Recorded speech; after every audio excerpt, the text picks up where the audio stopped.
Welcome to CoBB, Conversations on the Business of Brands with Sudeep Chawla and Sharan Raghavan. In our careers, we derive inspiration from different places. And you're very fortunate if you get to meet people who inspire you. I have had the opportunity and the luck to work with one such person. Before I introduce him, I'll give you a tiny bit of an anecdote. This was back when I was working with Reckitt in the UK, and we were creating the new Harpic bottle design. And Jos was my design partner, and I just couldn't get a hold of him.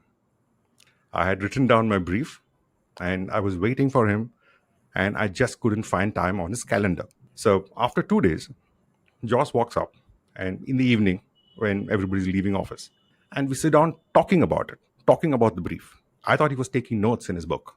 And by the time we finished the 15-minute conversation, he had sketched the entire Harpic design. And it was so awesome that we did not even wait for the mock-ups. We used the pencil sketch in all our presentations after that. This doesn't just come by being a great designer. It comes from a person who understands the business and the brand, most of the time even better than the marketers in the system. So with that, I'd like to introduce Jos Harrison. Thanks, Sharan. You are too kind. I'm happy to take anecdotes like that all day long. I remember the instance as well. I remember the design. I remember the chat we had. It's actually nice to remember that. You can't forget the design. It's still in the market. That's the bottom of the market right now. Yeah. So thank you for joining us, Jos. Yeah, it's a pleasure. Thank you. Excellent. What a lovely introduction. Let's first give Jos an opportunity to introduce himself, tell our listeners a little bit about where is he today, where all he has been, and then we can subject him to some of our questions and hopefully get him on the hot seat pretty soon. Absolutely. I have this podcast I really like, Behind the Brand by Brian Elliott. And the first question he asks all his guests is, how did you get this job? It's a good one. Yeah, I am familiar with the podcast as well. It's an interesting story, actually, how I got this job. And maybe it's a lesson perhaps to take through. And I've actually used it as a lesson in work that I've done since. So about 5.5 years ago, maybe a little longer, 6 years ago, Reckitt business decided to restructure. Lots of reasons behind it. But the intent to restructure was quite widely broadcast, with some high level direction on how we would conduct this restructure. Essentially the end state that we would be aiming for in operational and organizational terms. And then over the course of maybe 3 months, 4 months, the entire organization changed.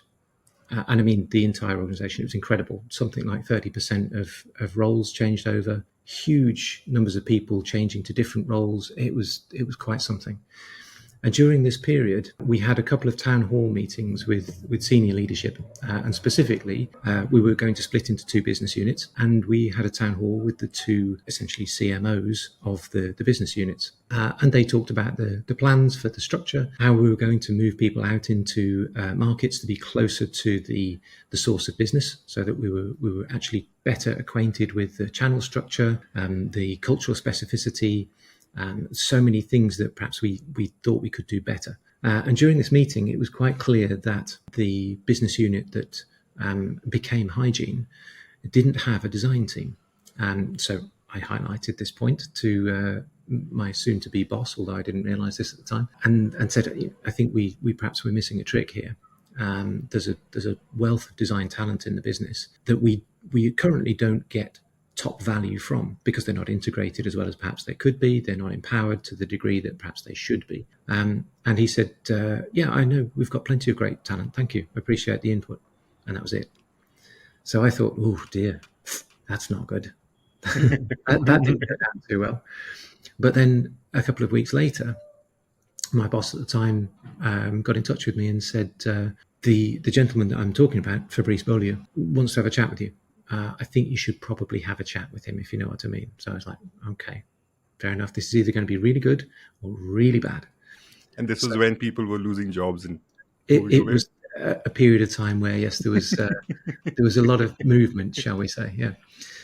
So we arranged a time. Fabrice called me up and said, look, what you said resonated. I personally believe also that we don't get the appropriate level of value from the design brains in the business or the design process in the business. I would like you to come and join the hygiene business unit and help me figure out what that should look like. So essentially, this becomes your brief. How do we get design to become a competitive advantage in this business? Because it's clear that at the moment it isn't, and it's underperforming, which mine probably means that it's not supported in the way it should. It's not integrated into either other functions or core processes the way it should be. So I'd like you to figure this out and talk me through how you think we should do it differently. So the opportunity, of course, was having been in a couple of very large matrix organizations up to that point. You've seen a lot of what you think works well. You've seen plenty of what you think doesn't work particularly well. And so you've kind of got this picture in your mind of what the ideal design function should look like. And this is true of any function because, you're embedded into a large organization in that way. You're making observations constantly, of course. And so given the opportunity to recraft category marketing at a business like that, or recraft R&D innovation leadership in a business like that, of course, I jumped at the chance. So I was very fortunate in that he then gave me probably about 12 months to figure this out. So really a lot of leeway to dig into the business, understand where perhaps design should be connected better, to strategize. So I built a series of specific tools to empower what we needed to do, started to generate a kind of internal comms plan for how we would raise the profile of design with the business. And so we kind of reset what Reckitt thought design was about. And specifically, we called it design strategy rather than design management, which kind of gives you a hint already at where I felt we should be inputting to the business. And then over the last few years, we've gradually evolved that into what we now think of as brand experience and design. So we essentially look after the entirety of the brand's core touch points, the way it interacts with its users. So what I tend to say is that we build the equity frameworks that our marketers use to activate the brand. And so whether that's at a total brand level, which we talk about in terms of brand worlds, or whether it's an individual initiative, so a product or service launch that we talk about as part of an experience map. So I think consumer journey, that's the kind of generally accepted term. I just don't like the word consumer. And so that's how we now operate. We essentially build these equity frameworks to empower our marketers to activate our brands with impact, with consistency and coherence, but of course over time in a way that builds and kind of maintains strong equity, which comes through in lots of different ways, but it follows the brand's purpose and it, in theory, helps us to recruit people to the brand's fight. And then over the last 2 or 3 years, we've become increasingly heavily involved in sustainability. Right. Of course, it's a massive topic for everyone in business everywhere, not least in FMCG. And so we spend a significant proportion of our time now working closely with the R&D teams, the marketing teams, and of course our kind of regulatory colleagues and others on both in-project level sustainability improvements, but also much higher level business transformation. So looking at new business models that help the business to decarbonize, for example, to reduce or remove plastics.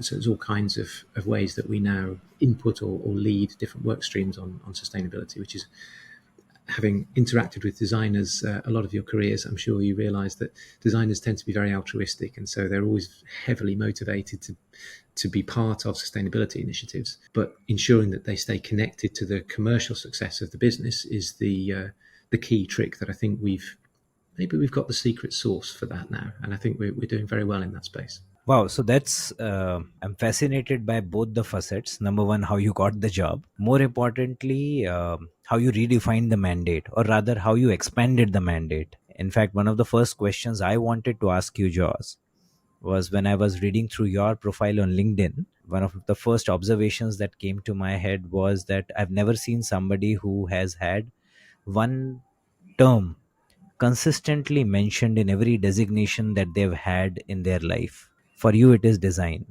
I've never seen somebody who's had one particular term or a specialization or an area specified repeatedly. And, I couldn't fathom what all aspects would a designer influence in an organization. And we've always, thought about creative design, packaging design, or we've seen design in silos. And one of the things that I wanted to really ask you was, what all do designers do? And as a global head of design, what are the things that you influence? So you spoke about some of them, but if you were to try and inspire some of our listeners to look at this as a career option, how would you describe the role of a designer, and why should somebody take it up? I would start by saying that it's much broader than people tend to assume, as you've observed, actually. And I think that derives from the fact that design, if you look it up in the dictionary, it doesn't talk about creativity, or it probably does, but it's probably 4 entries down. Yeah. The first thing it talks about is essentially establishing a conscious plan to meet a required objective. So in its most basic sense, it's understanding the requirements of a particular task, and typically looking to improve the solution of that task or problem. And we would like to think as designers that each time we design something, we're taking it from one state to a better state. So we talk about transformation a lot. Design is about transforming something from one state to another. Yeah. But that's kind of an abstract sense of what we mean by design. And if you start to look at all of the different disciplines within design, you find that there's myriad of them. And you can think about it in terms of the development of a brand or a product or a service. And you'll find that there is a specific design discipline tailored to each phase of either building that brand, designing and developing that product, researching and then designing and implementing that service. So what you find is that design feels like it's almost ubiquitous. Everyone, in actual fact, is a designer. Regardless of whether they have design as the designation in their title or not, everyone involved in marketing, for example. Marketing is about finding new ways to derive value from the exchange between a product or service and the end user.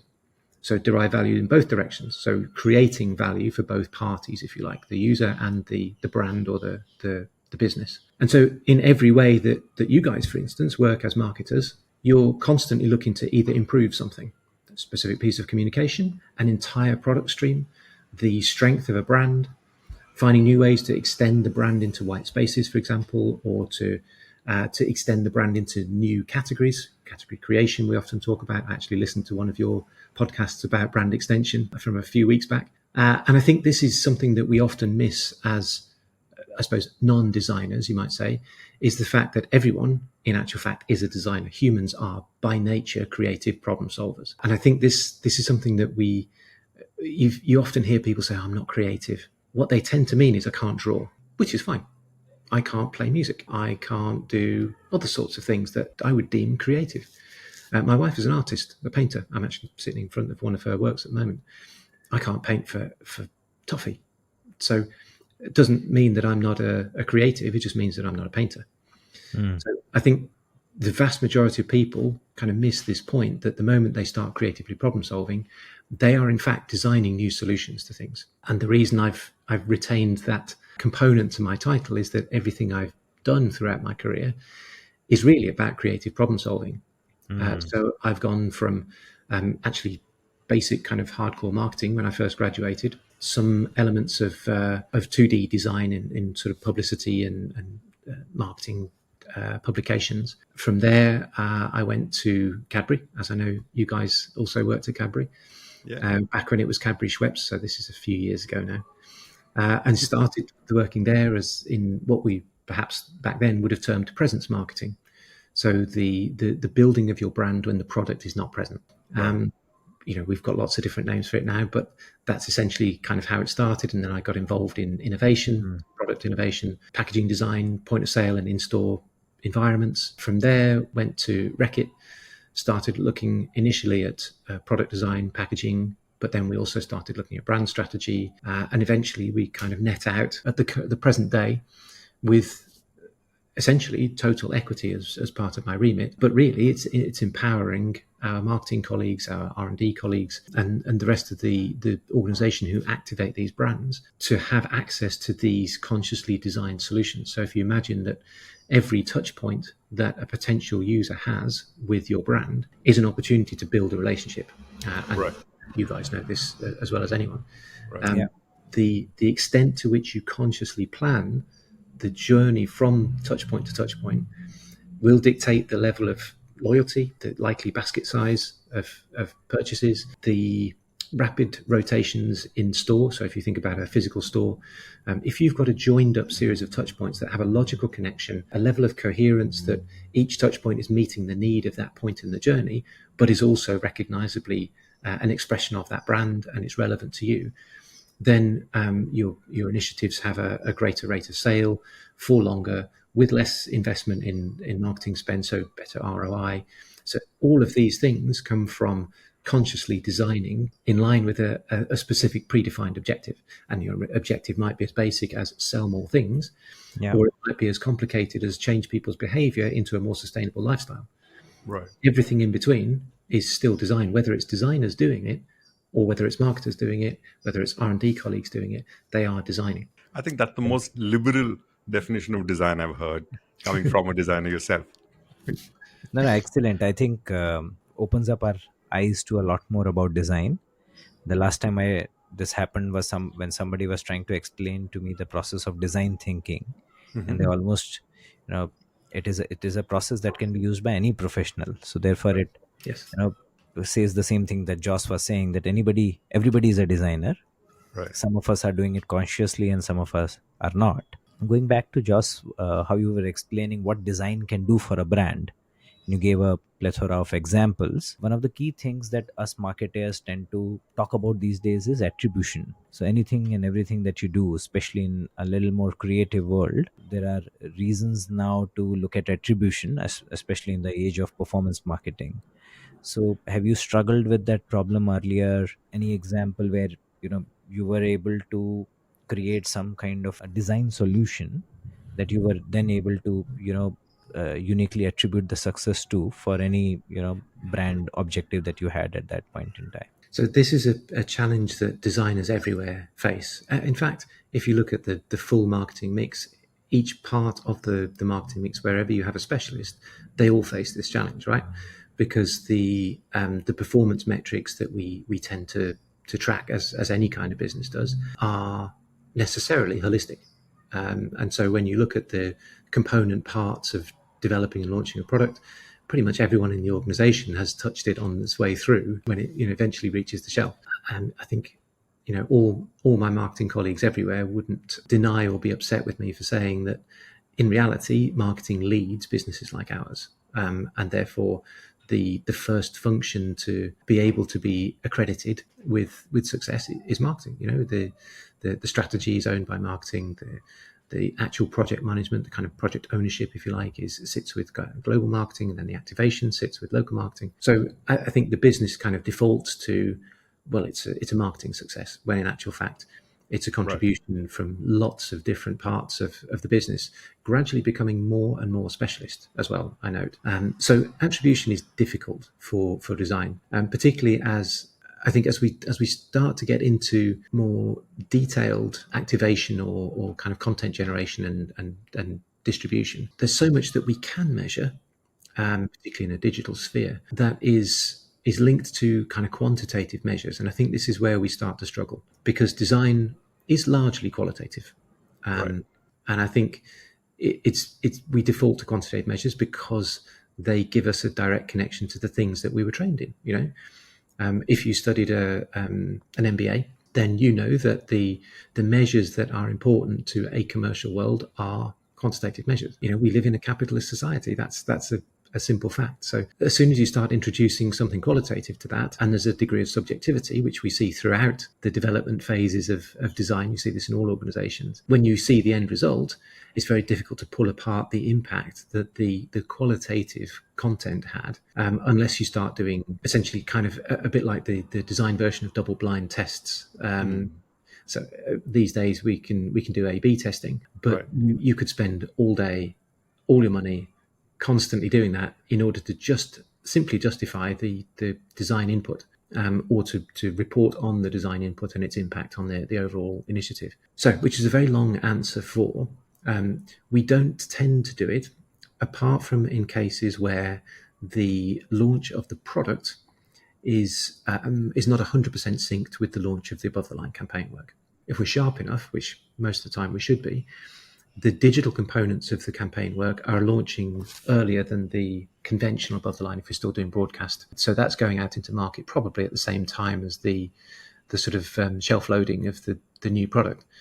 So it's difficult to kind of find a time where the product is on shelf and therefore generating data, but the advertising, for example, isn't in play, and the social activation campaign that sits alongside the above the line campaign isn't already in play. So on those few occasions when we do see this, where the product's in market first, of course we can look at the packaging and say, okay, that's our only marketing touch point at this point, and the performance is entirely based on that. So they're few and far between, but those are the opportunities that we look for, and so that we can quantify and say, okay, this is where we got to as a result. Now, we also do a lot of testing during the development phases of bringing a product to life. And so that's our other primary metric, because we have testing versus existing. So we can say, okay, the benchmark is what we've always seen and exists in the rest of the market. And then we can also test against other versions or the potential versions of what we might launch. And so we start to get a body of data, which we use internally to say, okay, this is a very good design. This is one we should continue forward with, and we'll put it into a test against direct competitors. We might even imagine what the competitive set might look like in the immediate future, which we do occasionally, to try and sort of future-proof the initiative that's being launched. So there are a few ways to kind of measure, but attribution in terms of a success metrics for post-launch is extremely difficult for design. Right. Especially when we start looking at design of all touch points across the user journey. Then you just compound the problem, because you've got multiple opportunities for design to impact and influence, but very few to actually measure it. Right, Jos. I mean, that's a very clear answer, but I have a follow-up to that. If in-house design teams struggle for attribution, what do agencies do? I know they get paid, but how can they demonstrate their success? And with that, I'll add another question. How does the design role vary from internal to an agency? Because until I worked at Reckitt, I had never experienced in-house design team. That was the first time I worked with an in-house design team. So what does it entail? What's the difference? Okay, good questions both. So briefly, the point about agencies, there are a few ways that agencies can metricize their input, let's say, and demonstrate success.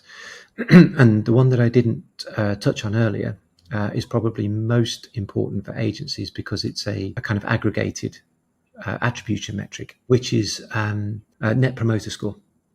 So if we come back to the point I made earlier about designing an entire journey, so an entire experience, we would say, then all the components have been designed either by the same agency or by a group of agencies working in concert under the orchestration, let's say, of an internal design function or an internal marketing function.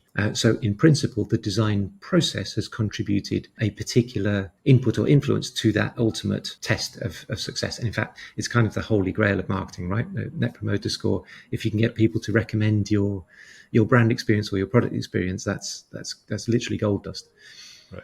So then if I look at the difference between agency and in-house, which will now start to explain why I think that's a particularly important metric for agencies. The agency landscape has evolved massively in the time that I've been working in design, which is longer than I would care to mention. And I think we, much like many other industry segments and many other categories of products, so if I think of fast-moving consumer goods, I'm very familiar with sort of food and beverage and confectionery and so on, but then also Reckitt, of course, very familiar with OTC healthcare, with home care, hygiene, and so on. And there's a kind of paradigm that is widely accepted, which is the more mature an individual market or geography or category becomes in a market, typically the greater diversification of product need states can be supported. And of course, it goes hand in hand with economic metrics that typically reflect a greater spending power with the individual, kind of increasing middle class, and there's a whole bunch of other things that typically result in just a greater degree of kind of cash freedom and a sort of burgeoning choice, because people tend to expect choice. We live in a very product-centric and consumable-centric society, so people expect choice. And so the diversification in agencies has actually followed that same model. And although we still see some massive full-service agency organizations. You can barely call them agencies. They're conglomerates these days, some of them. Even they now function as a collective of smaller individual agencies, all of which have a specialism. And so they kind of, in theory, they work together. It's a little harder to orchestrate that than it sounds, but in theory, they all work together, drawing on each other's specialist skill sets. Even so, all of the other agencies that sort of live in the agency community or landscape are varying sizes of specialism then. And so you have this wealth of talent, wealth of experience, but a degree of fragmentation.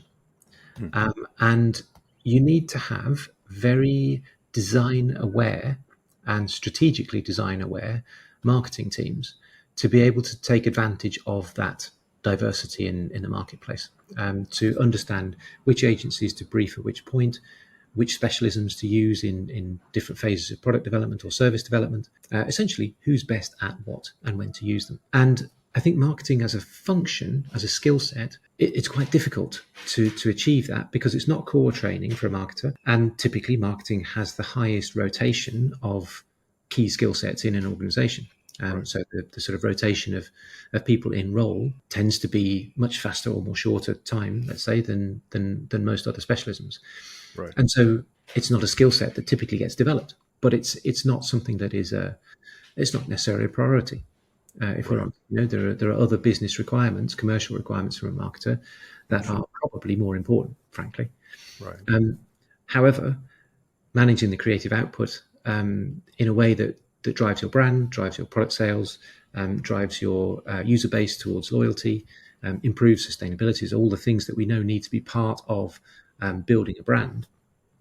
Then you need an internal function really to manage the diversity of skill sets that exists in the agency community. And so this is why you tend to see it evolve particularly in large matrix organizations, because it's just such a complex process bringing products to life, trying to get all the creative components of that project out of the door, consistent, looking and feeling and sounding and smelling consistent, or at least coherent, contributing positively to brand equity, not undermining anything, ideally nudging your end users' behavior into a more sustainable lifestyle. It's not something that you can ask the core marketing skill set to take on. And so this is why Reckitt originally, for example, created a design management function that's actually evolved into design strategy and then latterly into brand experience and design. So the difference is quite significant. You'll find that most internal design functions are design management rather than design creation. There are some older people like me who are quite happy doing both, and actually I quite miss the creation part, if I'm honest, as you see from the original anecdote, Sharan, that you shared. Any chance to put pen to paper, I'll take it. But I think the majority of large businesses, and particularly multi-brand owners like businesses like Reckitt, they require an expert design function that are a management and leadership function rather than a creative production function. Although we have internal designers, the majority of the team are essentially creative partners, creative strategy partners for the senior marketers, for the senior R&D team, and so on. In an FMCG company, it's amazing the way you put it, because marketing tenures are short. You actually hold the mandate and hold the brand together, immaterial of the kind of agencies you're working with. And the agencies depend on you to guide them about what the brand does. Or what's the tenure of the agencies, Jos? Are they as short as the marketers, or do they keep going through a churn? I would recommend building strategic partnerships with agencies for a number of reasons. So it's all too easy to write a substandard brief for a piece of creative work, and then when you don't get the output from your agency that you hope for, to change agencies and say, okay, agency didn't deliver on the brief, creative output wasn't good enough, creative quality wasn't high enough, any number of reasons, and move on to another agency. The problem with that is that there's no internal learning happening. And so this is one of the things actually that we first changed when we created a design management function at Reckitt, is to establish longer term strategic relationships with our core agency partners. And of course, it's important to do a rigorous vetting process to ensure that you've got the right agency partner so that they're a good match personality and culture wise, You have the right breadth of skill sets, so you'll need some strategy, you'll need some execution, you'll need some specialisms. We use what we call UX and 3D agencies, so user experience, service design, 3D product design, structural packaging, tend to sit in one agency. So we have several of those because they're a very specialist skill set, and we have several high-level design strategy agencies who typically sit alongside our advertising agency of record as the equity police of the brands. But I think to your point, Sharan, the agency should be custodians of the brand. And this is one of the reasons that we ensure that it's a long-term relationship, that both partners are properly invested, that the agency's position is appropriately protected. So we have a very detailed feedback process that we run twice a year, so that we monitor the relationship. It's 360 monitoring. So we're ensuring that agencies are held to task, that they stay focused on high quality, efficiency, and so on, but also vice versa, that we're maintaining the quality of our briefing, our planning, because timing is always a tricky situation, especially in product development.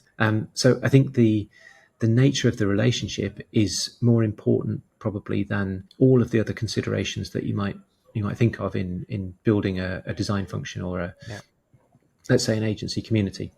Figuring out how to establish the right relationships, how to foster those relationships and maintain them. And actually for some of the agencies that we work with at Reckitt, we've been working with them for more than 15 years, which in design and advertising is quite a feat. Just help me understand this, Joss. The kind of mandate that you therefore sort of work on within the organization, apart from obviously liaising with agencies outside, you can't have everything running through you or your function. Yeah, every process, every design, it'll become physically impossible to manage all of that. Yep. And hence, I'm sure you will also be instrumental in creating some design strategies or design principles. Yeah. Now, in a large setup like Reckitt or a Mondelez or a Cadbury, from your experience, what are the kind of challenges in setting those principles and getting people to adhere to them? How has that journey been? And can you share any of your experiences there? Just from Absolutely. Jos's reaction, I could see that setting principles is easier than getting people to adhere to them. You took the words right out of my mouth, Sharan. Yeah, exactly right. I think, and the issue with the two things being separate is that it is all too easy to set principles in isolation, and I think this is one of the biggest challenges in large matrix organizations, particularly the wider geographic spread of the business, the harder it gets, because you need a strategy function, typically global marketing. You need R&D or equivalent developing the products or the services. Both of those need to be somehow centrally connected, but in touch with local needs. You need a reasonably scaled, centralized creative function. They call them creative management, whether it's design and advertising, brand experience and design. And so you have these kind of core central strategic functions who are responsible for building the brand and responsible for creating each new initiative, let's call it, whether it's product or service, the entire pipeline of innovation. But you then get to the point where you need to hand something over. And exactly to your point, Sudeep, it's not physically possible for any central function, especially in a business the size of ours, to conduct every single piece of interaction that you'll have with your end user. And so there's got to be a handover at some point. And the crucial point is that if you have not engaged fully with your local counterparts, the people whose expertise is literally on the ground in that geography, and for whom you are supposedly designing that product, then you've already lost. It has to be an integrated development. And this is something that even our business goes in cycles. We slack off it a little bit. We realize that it's not working as it should be. And so we renew the relationships or the processes. And it's hard work. I think any large business at this scale will openly tell you this is hard work. It's probably the single biggest challenge that you face as a business, is staying connected in a way that's actually meaningful and relevant, that enables you to deliver the right products or right services to your end users in a way that's relevant to them, and therefore will continue to drive revenue growth and margin expansion with luck. And so I think there shouldn't be a discrete kind of an end point to the development phase and a discrete start point to the activation phase. They have to be as blended as you can possibly do them as an organization. And of course, that has innumerable difficulties and challenges throughout, which, to be honest, we have nowadays. I sound so old saying nowadays, but in contemporary society, let's say, and contemporary business, we have zero excuse not to do that, because the ability to virtually connect with and work with people, Right. even more accelerated since the pandemic, of course, is just astonishing to someone like me who grew up in frankly a different generation. And we were happy to have conference calls even to be able to talk to people. That was a massive innovation for us. You can talk to more than one person at once. That's fantastic. We can get so much more done. So having the kind of virtual toolkit that we have available to us now, a kind of information sharing ability, is vast. So I think any business at this scale has to make use of all of these kind of tech tools, I suppose, to ensure that the integration and the transfer between the conceptual side, the innovation part, and the activation side is as seamless as it can be. But then continued support afterwards, and particularly relevant for design functions. Mm-hmm. Is to ensure that whatever performance metrics you are able to get on individual pieces of content when it's activated in market, get fed back to that central team, so that they can continually improve and ensure that the materials that they're generating for markets to activate are as relevant as they can possibly be. And I think there's an expression, I forget exactly how it's worded, but essentially it's as general as possible and as specific as necessary. And this is the sort of the global challenge that you hear talked about, right? So you make it as scaled as it can be to drive economies of scale and so on, but as detailed and as specific to that geography as it needs to be in order to stay relevant. Fair. So as we go on, whenever I speak, I'm sure there's a lot of background noise, and just to tell our listeners that we use some really good quality equipment to make sure they have a good listening experience. But this is God.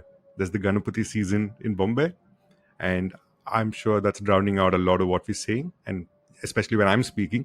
So just know that it's not us, it's God.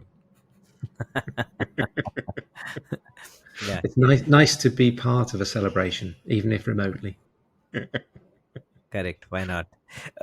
Joss, one of the things that people who now I think would fit under the broader definition of designer would consistently complain about quality of briefs. Yeah, your white smile tells me that it's a pet peeve that you share with a lot of them. We did one episode on briefs where we spoke about why should a brief never be brief, and communicate as much as you want, etc., etc. From your experience across companies and looking at design from various stages, what are the key problems that you found in briefs that have reached you, and any advice for marketers who are listening to the podcast as to how can they create a good brief?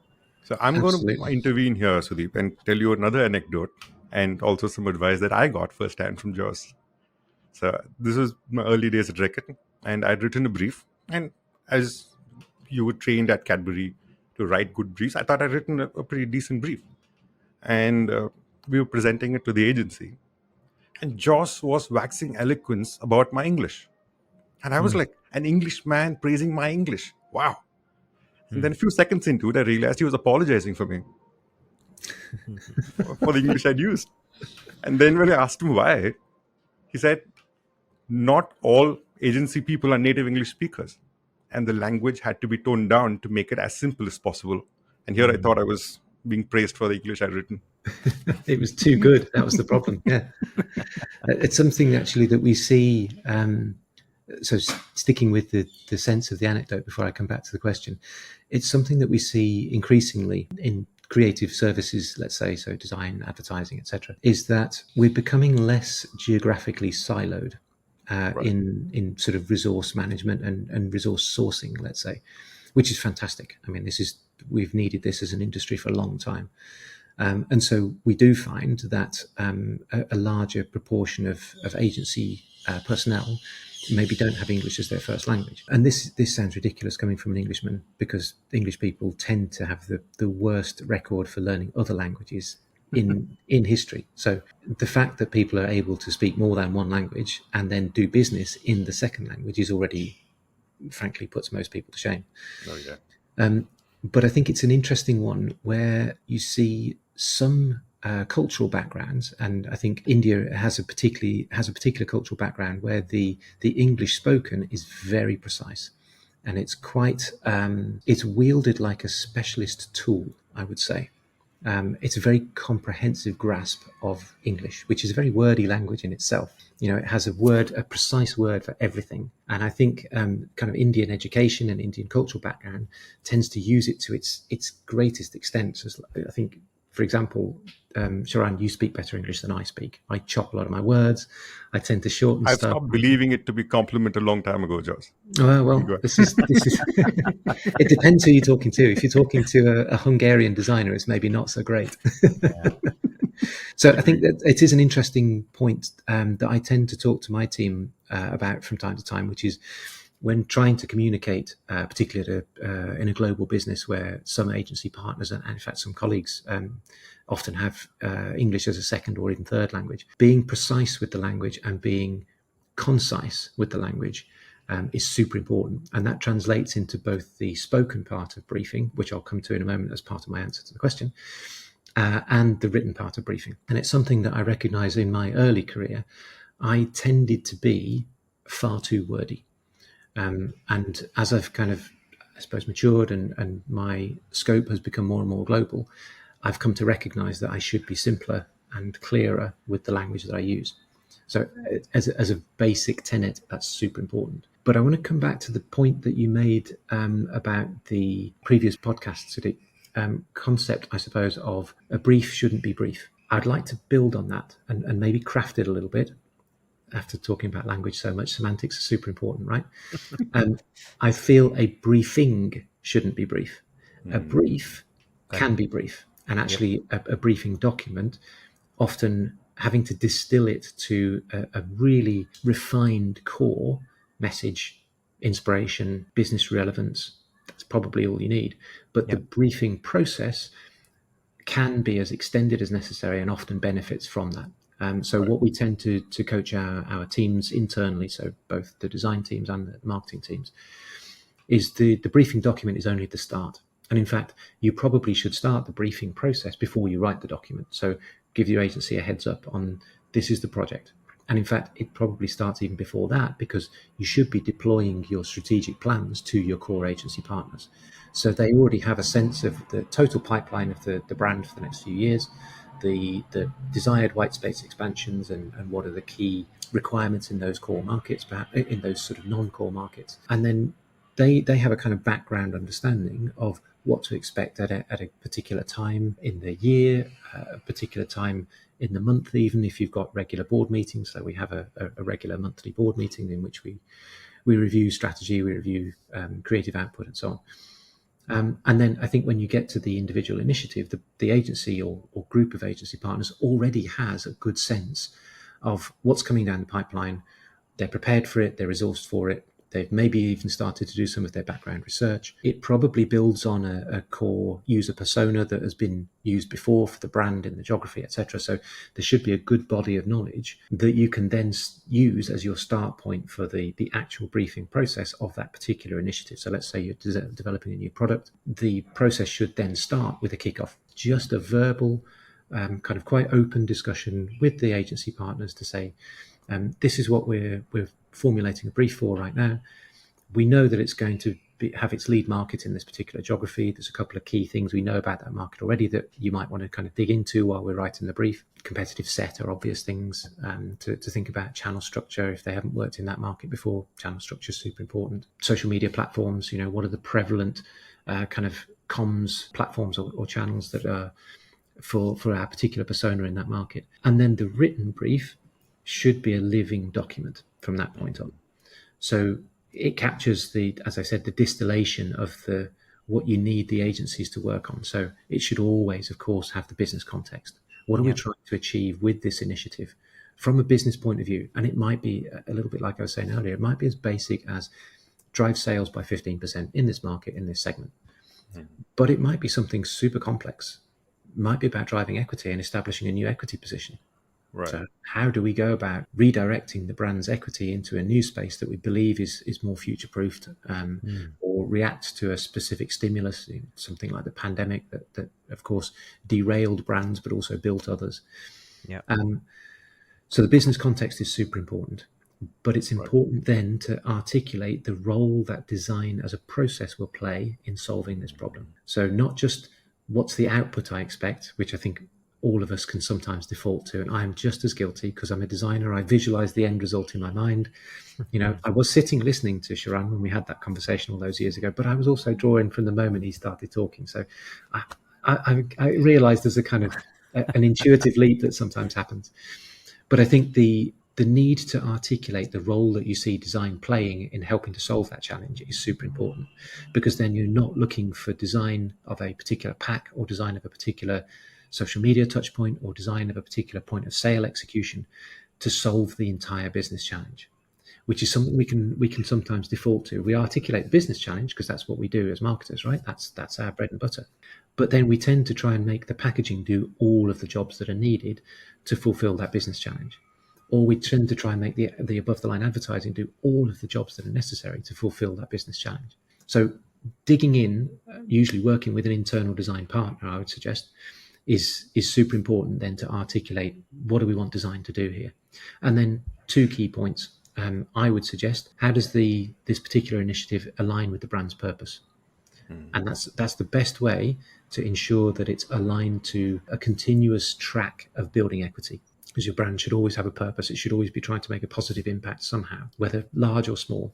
And so ensuring that each initiative is aligned to that, is recruiting people to the brand's fight, or is making a positive step forward, then that's a really important one. And then finally, how are you going to measure the output? So if design success looks like X, how are we going to measure X?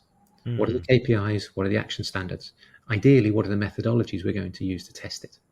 Because, of course, there are many possible methodologies for testing different touch points, different executions of brands. And so it's really important upfront to say, we're going to measure it this way, we're going to measure these things, and we're going to agree that it's right when we get to this particular level. You fix the attribution in the brief. In principle, yes. If it was that easy to measure it afterwards, that would be even better. But yes, exactly right. Yeah. No, I think indicating the output matrices that you're looking at, and at least they have a view of what do we need to influence, possibly super helpful for anybody who's trying to receive the brief from you. Oh, yeah. And I think that's a lovely answer, Jos, which has left me with a lot more questions. I would like to add a bit to that, if you don't mind. We assume that the role of the marketer is to write the brief, and that they are somehow therefore to blame if the brief isn't as good as it perhaps could be. I would suggest that the partners that are getting briefed, that are receiving the brief, have a massive responsibility in this as well. Wow. So writing the brief should ideally be a collaborative process. So if you've got the right agency partners and you've built the right relationship with them, they should be literally helping you to write a good brief. Even if you as a marketer are writing a brief and submitting it to the agency partner, if they accept a bad brief, there's only one person in that relationship to blame. So your agency partners have a big role to play here. There's no agency on earth has to accept a bad brief. If they're invested in the relationship, they should be coaching the briefer to deliver the best possible brief.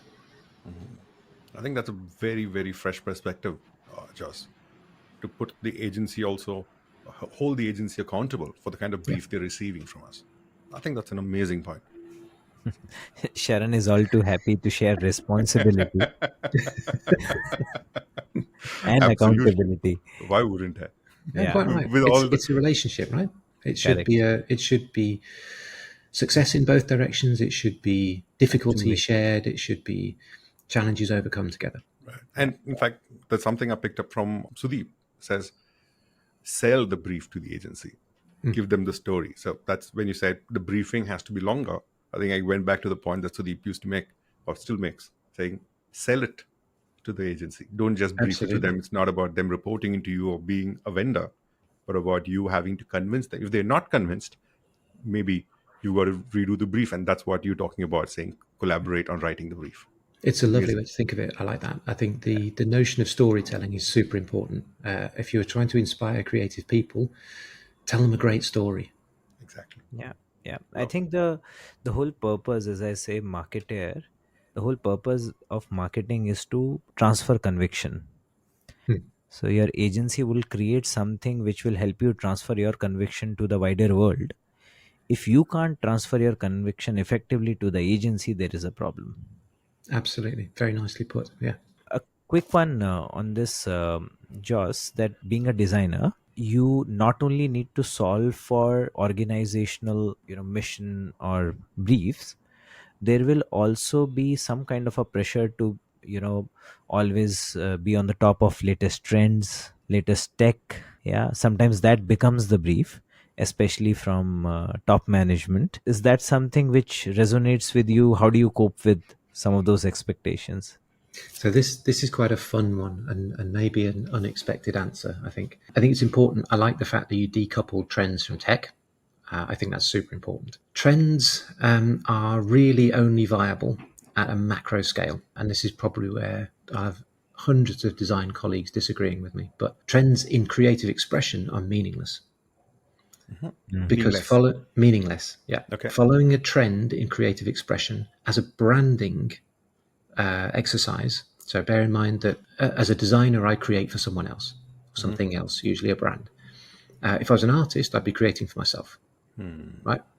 As a designer, I have a brief, I create something for someone or something else. The way that gets expressed visually, verbally, sonically, in any other sense, must reflect the brand. Hmm. It should not follow trend. It should understand visual trends, perhaps as a context, and you might have a cheeky nod to certain things that are happening, either culturally or economically, perhaps in some cases. But trends in graphic design, for example, no. I don't believe that designers should follow trends in that sense. Now, macroeconomic, societal, environmental, absolutely. Trends that drive human behavior, human perception, human attitude, and ultimately human behavior, they should be the designer's bread and butter. If a designer is not fully au fait with the major societal, economic, and other macro trends that should influence their work, then they need to go back to school. They are a massive input to the work that we do. So I think helping to direct brands in a way that future proofs them in a frankly a very volatile world that we live in so many senses means that designers shouldn't be adhering to transient trends of the way things look, the way they sound, maybe the way they feel, goodness knows. But trends are macro or nothing. Hmm. On to tech. Tech is a tricky one, especially at the moment. In the last 6 months, 8 months, we have an entire new world of tech open to designers and everyone else. Right. Technology is an interesting partner for designers, and I think it's always been an enabler, but it's always been perceived initially as a threat. And I think it's much the same right now. If you think of the apparent perceived threat to creative professionals, artists, that was presented by the printing press. Right. There were people who actually destroyed printing presses. Now, part of that was because it was disseminating messaging that they didn't like, but the artist community felt that the printing press was going to be the death knell for art. Wow. It's exactly the opposite. It enables more people to experience art. Yeah. And I think that you see this in kind of every major new technology, every societally impacting technology that we encounter. And I think the current sort of generative AI wave is no different. There are some tasks that, same as some tasks for a marketer, there are some tasks for a designer that can be automated now by these, frankly, incredible algorithms. But there are a great many tasks that can't be substituted by a computer. The smart designers will understand which tasks can be automated and can free them up to do the tasks that only humans and only creatively trained humans can do. Designers are safe from AI, as you say. That's Yes. Yeah. I think it also comes from a place of not understanding the technology, because we had Narayan, our senior from Cadbury, on the show earlier, and he mentioned about everything is marketing. Every time there's been tech disruption, marketing has learned to adapt. Absolutely. And I think with every technological advancement, humanity has learned to adapt. And I think that holds good for designers as well. Yeah, very much. And talking of humanity, Jos, and you did bring up purpose and sustainability. And that's something that Sudeep and I have debated, discussed, shared with a lot of people already. And it's a bit of a pet peeve for me. Let me start with the question: do consumers really care about the purpose of the brand? I would say it depends on the brand, and it depends how the purpose is brought to life. Okay. Could you expand on that? Yeah. So all brands, if they want to continue to succeed in the world that we live in and the world we will live in 20, 30, 40, 50 years' time, need to understand what their purpose is. A brand's purpose can be enormous. It can be Patagonia-esque. Or a brand's purpose can be tiny. It can be about small moments of delight. Think of Cadbury. I think there's a perception in certain circles that purpose is automatically some kind of old school CSR direction, right? Right. And I don't think that's necessarily the case. A brand needs direction. And if we come back to the point I made about design, if you think about purpose in a dictionary, you get a very different interpretation of the word than if you ask certain fund managers in investment companies, perhaps. I think the clear thing is that purpose should give direction to a brand. Right. And if that brand wants to be surviving, in fact, thriving in 20 years' time, 30 years' time, then that purpose had better be a positive one. It better be positive change of some kind, because continued growth of the human race generally and of our consumption habits is going to mean that we have to change the way that we live. We have to change the way that we consume, if you want to use that term. And so if a brand is going to survive, it needs to actively engineer the conditions that will allow it to survive. And those will almost certainly be some kind of positive change, whether that's societal, ecological, or economical. There's many sort of dimensions to establishing and activating a purpose. But for me, it's intrinsically linked to the brand's success. If the brand wants to succeed, it needs to be purposeful. It needs to have a positive impact. It needs to create the conditions that will allow it to succeed. And this is why purpose is linked to business success. You know, we know that endless rounds of research have told us for the last 10 years or more that increasing numbers of people have trust issues. They trust governments less. They even trust NGOs less in some cases. Perhaps increasingly are looking to large brands, large corporates, let's say, for some kind of positive impact. We see society around us and there's so much that we would like to improve, right? And we see the world around us, there's so much we would like to improve as individuals. We feel disempowered as individuals for the most part. And so we look to larger entities to help us effect change. Corporations, just as important in that space. So if a brand is going to have a positive impact, we need to recognize that it's being looked to by people as a corporate entity. It's a commercial entity. So if it's going to continue to have a positive impact, it needs to continue to have commercial success. So the two things are linked. Understood, Jos. But I see a lot of brands kind of push the envelope on purpose as a way to charge more for the products. And anything that you say is sustainable is a lot more expensive than what, or we say, just for the lack of another word, non-sustainable brands. So why should consumers be making the sacrifice if the brand is driving the purpose? They shouldn't be sacrificing. I think that's a point that's super important. Sustainability as a way to charge more. I think no one in our industry would like to think that's the case. But I think there are greenwashing claims from time to time that you see around. But sustainability needs to be accessible to everyone, and so charging more for something simply because it's sustainable is not appropriate. If it's a better solution, then there's a reason perhaps to charge a premium.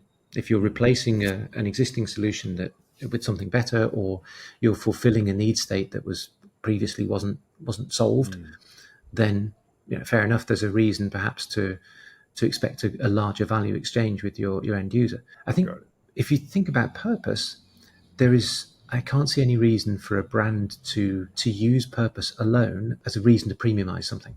Absolutely. Let's say. So purpose itself should be a value creation tool for brands, because you should be, as a result of your purpose, adding something to people's lives that they don't necessarily get from maybe the product alone, or the advertising, or the presence of the brand in their marketplace. It should be all of those things together, aiming at this positive impact somehow. So it certainly shouldn't be a premiumization tool. So, Jos, apart from Cadbury and Reckitt, we have something else in common. Our shared passion for fitness. I've been trying to get Sudeep to join me and run. He doesn't listen. And I can't even get it out with a straight face. Anyway, so I used to see you with this ugly juices in office instead of lunches and running in the middle of the day. And I know Sudeep says it's very meditative for him. I refuse to believe that. How does that even affect your work? Well, I don't get to run in the middle of the day anymore. So lunchtimes have been absorbed by other work. But I still run. I still lift weights. I still do all sorts of different kind of movement practices. Definitely have to back Sudeep up on this. Running is meditative. I never thought it would be. I'm not built to be a runner particularly. I started probably about 12, 13 years ago. Yeah, I think. And was surprised myself by the fact that it is meditative. So yeah, I quite enjoy it. I do still drink the funny looking drinks. Yes, I noticed that. Sudeep travels the world to run. Oh, really? In fact, he's had run where you live right now, Amsterdam. I remember that. No, not Amsterdam. Huh. Edinburgh. Well, they're sort of close, a couple of 100 miles between them. Yeah. But I whenever I travel for work, I try and squeeze in a run somewhere in that place so that I have run there. So places like San Francisco and across the Golden Gate Bridge, and the interesting places that you wouldn't perhaps go to unless you were there working or on holiday, I'll always try and run there. Yeah, I also find running an excellent way of discovering a new place and getting your whereabouts there in the early morning. You don't have too much traffic. You can go around. You can explore places that you otherwise won't go to during the course of the day. And so, is that part of your ritual? Is that part of your design principles, the way you work, or is that completely different from what you do? For me, the exercise part is super important. Yeah. And I think all professionals benefit. So people in our industry, let's say, benefit from physical activity. We spend so much time sitting down, frankly, in all industries, that being able to break that sort of torpor, I suppose, is a good word, is really important. So even if I'm, on a series of calls that effectively I can't get up and go for a run, I'll get up, do some push-ups, or I'll get up and move around the apartment and do some unusual movement more than just sort of walking. I'll get down on all fours and crawl around or something. It's actually really important to change your physical position as often as you can. So I think it's something that maybe all otherwise seated professionals should take on. One set of listeners are young agency professionals, and one thing we hear often from them is that given the performance marketing overload that's happening, they do not know what actual design is. They do not understand what brand is about because they're so siloed into the needs of today. And earlier, what people could learn on the job is not something that's available to them. And some of the people cite that as the reason to why they listen to the show. What can you tell them about how they can build up their design skills and the brand understanding outside of the jobs? So I think you touched on a really salient point there about brand building. And I would say that brand building isn't the exclusive purview of designers by any means. But what I do see is that it's not necessarily taught in the core training of marketing. Right. So if you assume that an MBA is your entry point to marketing as a profession, brand building isn't really taught on an MBA. It teaches you to be a great commercial leader at some future point for the organization, but it kind of does what it says on the tin, right? It's business administration. So I think the creative professions actually have a level of responsibility to coach brand building into wider marketing cohorts. And yes, you have specialists in marketing who are strategic brand builders, but often it's a commercial lens only. And I think you need both the creative and the commercial to better understand brand building. But you have to start with a recognition of what brands are in the first place. And I think this is the bit that perhaps doesn't really ever get talked about. It's partly because we're always rushing to do stuff, right? So we leap to the executionable, the actionable part of what needs to be done, and so often context is missed. So I would always ask people to start with understanding what is a brand and why are brands important in today's world. You know the history of brands, right? So people literally branding cattle or sheep, and it's a demonstration of ownership and solidarity within a group and all this sort of thing. But that notion of uniqueness, so belonging to something that's distinct from other things, that's where it starts. And the way that people use brands is as a form of self-expression. And we don't often talk about this. The average person on the street doesn't have access to 200 marketing professionals and millions of dollars of advertising spend to get their message out there, to tell people, I believe in this, my values are this, I want to be associated with this. And so they buy into brands and they use brands because that is their way of, it's a proxy for self-expression. So even down to the seemingly smaller purchases, and this is why brands still exist in a world that otherwise has store-owned brand products and so on, is because a brand means something to someone and they want to be associated with that brand. Everything from Harpic to Apple to Tesla to goodness knows, I'm trying to think what might be more premium than electric cars, but you get my point, right? Rolex, yes, perfect. It's there, it's in someone's repertoire as a part of their way of expressing themselves. And if you start from that understanding, you have a much better insight into the point that Sudeep made earlier about conveying a compelling message, a message that you believe is a positive, worthwhile, relevant message to that person, and helping them to understand it, which potentially leads eventually to a sale or to some other form of value exchange. Transfer of conviction. Transfer of conviction. It's a much better phrase than I used. Thank you. And so I think the notion of branding as a basic premise is super important. But then how to build brands, of course, is a massively complex task. It requires a long period of time, which, of course, as we talked about earlier, is not necessarily within the tenure of one specific marketer or sort of brand owner or brand manager. It's right. Actually, I love the phrase standing on the shoulders of giants. You're literally taking on the equity that someone else's have built and trying, first of all, not to destroy it in your first few weeks. It's always a good start. But then ideally to build it, to contribute something positive to it, which typically means making sure that all the things you do are somehow consistent with what happened before, that there is a level of sophistication in the activation of your brand that makes it relevant to people. Because if people are going to use brands as a proxy for self-expression, then those brands need to be, to some degree, humanized.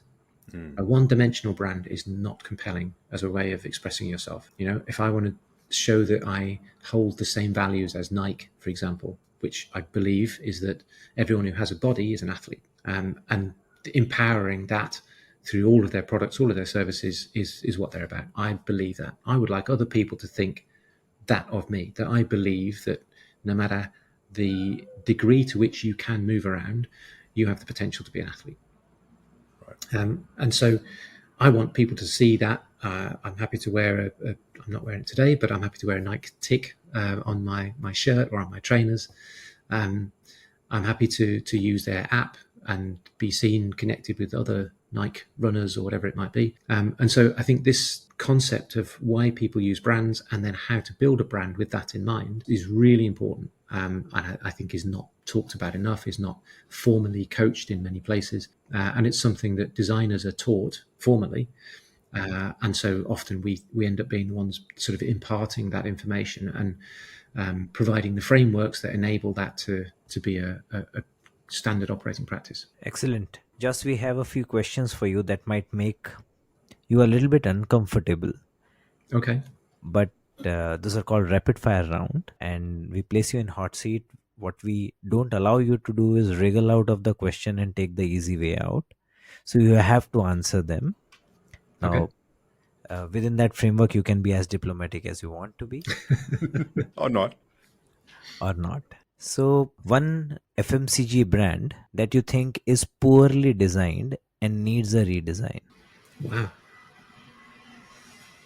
I can tell you a brand that needs a redesign. It doesn't mean that it's poorly designed necessarily, rather that it's become a little fragmented. Okay. It's actually one of our brands. So it's our massive global disinfection brand, Lysol. It's most prevalent in North America. And because it has such a rich heritage, the brand has existed for decades and decades. It has such a broad portfolio of many need states. The heartland of the brand is about safe disinfection, and it's a go-to for people particularly in North America, but also in other geographies. Right. And the sheer scale of the brand has, over time, through many organic growth, launches of new products, new segments, it currently doesn't look as cohesive as I would like it. So if I were to redesign a brand to ensure that it feels as cohesive and as credible and as linked to its heritage as possible, then it would be our brand, Lysol. That's very diplomatic, actually. Okay, let me ask you something about Reckitt itself. What's your favorite Reckitt brand and why? Wow. My favorite Reckitt brand is probably well known in South Asia, but not as well known around the rest of the world, and it's Mortein. Oh, interesting. So I've always had, since I joined Reckitt 13, 14 something years ago, I've always had a massive affinity for pest control. It's one category that I've worked on the whole time I've been with the organization, and it's a category that has such massive potential for positive effects. So I talked about purpose earlier. Right. Pest control in general, of course, plays a massive role in people's lives around the rapidly widening equatorial belt. And it's only going to increase in its necessity, let's say, as we kind of enter this new phase of global warming with the expansion of the equatorial belt and kind of urbanization of massive populations, so lots of people coming into closer and closer contact, and often closer contact with pests. So Mortein is an amazing brand with such a long history that has a highly recognized place in certain markets, where it's been sold for a long time. But it's one that I feel the organization has a kind of long-standing relationship with pest control, and Mortein is probably the one that's the cheerleader, perhaps, for the category. We have a number of brands in the pest control category, but Mortein is the one that I feel the greatest affinity for. Wow, I was not expecting that. Neither was I. Morton was the one, Sharon, that had that Louis, Hui, That's those right, three yeah. mosquitoes, etc. Yeah. Right. Oh, not Louis bad. the Fly, yeah. Excellent. Joss, if you were not a designer, what would you be? Wow. I'll give you two answers. The first one is, what would I have been until maybe a few years ago before I got too old? And that's a mixed martial artist. Oh, lovely. I love mixed martial arts. I haven't practiced for a while now, starting to get a bit creaky around the old joints. Wow. But I think I would have quite happily essentially fought for a living. Probably quite a short career in that space, but hey. These days, if I wasn't a designer, I'd be a DJ. Wow, what a wide range of career options and interests you have. The first one tells me why you were able to get your way in almost all meetings with marketers and others. No, The second one tells it me, teaches diplomacy more than I anything. know, I know. And the second one obviously comes from your experience of orchestrating large scale work and therefore a DJ. Yeah, I find music very creative, and I'm not musical per se. I don't play any musical instruments, but I do DJ. So if I could do that for a living, I'd probably be a very happy man. Your WhatsApp DP hasn't changed for the longest time. Is that you dancing, or what is that about? Acrobatics, yes. Oh, my. It's martial arts and dancing. Yeah, I also do calisthenics, which is a kind of body weight exercises. Yeah, yeah. No. Calisthenics actually is awesome. Requires significant amount of core strength, Yep. to be able to do calisthenics. It's So quite beautiful that I don't even know what the spelling of that word is. and hence you share Jos's passion For fitness. for fitness. Yes. So, Jos, is there a market that you think is the most exciting for a designer today? Yes, I would say it's probably Greater China. Okay. Why is that? Because there is a combination of really exciting creative factors. There's massive growth in wealth. There's massive growth in technology, so supported technology. There is a cultural adoption of technology that is accelerated beyond most other developed markets that we see. There's a very different cultural paradigm than you see in most geographies. There is a language barrier that exists in most parts of Greater China that is also a super interesting challenge. For me, as an opportunity to learn something completely new, for most designers around the world, because most designers have been trained in a more, I suppose, Western model of design, whether that's graphics, whether it's physical structures, and now, of course, digital interaction. It's just a very different paradigm that I think is just intriguing. It's amazing that you equated challenges to be the most exciting. Absolutely, yeah.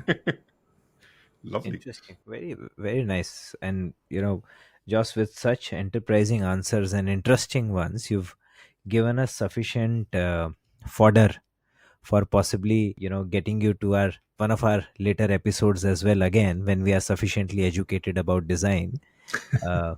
But before we go there, I just wanted to take the opportunity and thank you for sparing the time and being completely candid with us on the podcast. It was sufficiently enlightening for me, and I'm hoping that all our listeners would have discovered a completely different side of being a designer and how design can transform organizational objectives as well as fortunes of a brand. It's been my absolute pleasure. Thank you. Really, thanks a lot. And I'm hoping that anybody and everybody who has any questions about design as a career option or design as a function within an organization, they can feel free to post those questions in the comments, and we'll make sure that we relay those to Jos and get you your answers. And if you don't get your answer, you know whom to tag on LinkedIn for sure. Yes, exactly. Thank you very much, Jos. It's been a pleasure. Thanks both. I've really enjoyed it.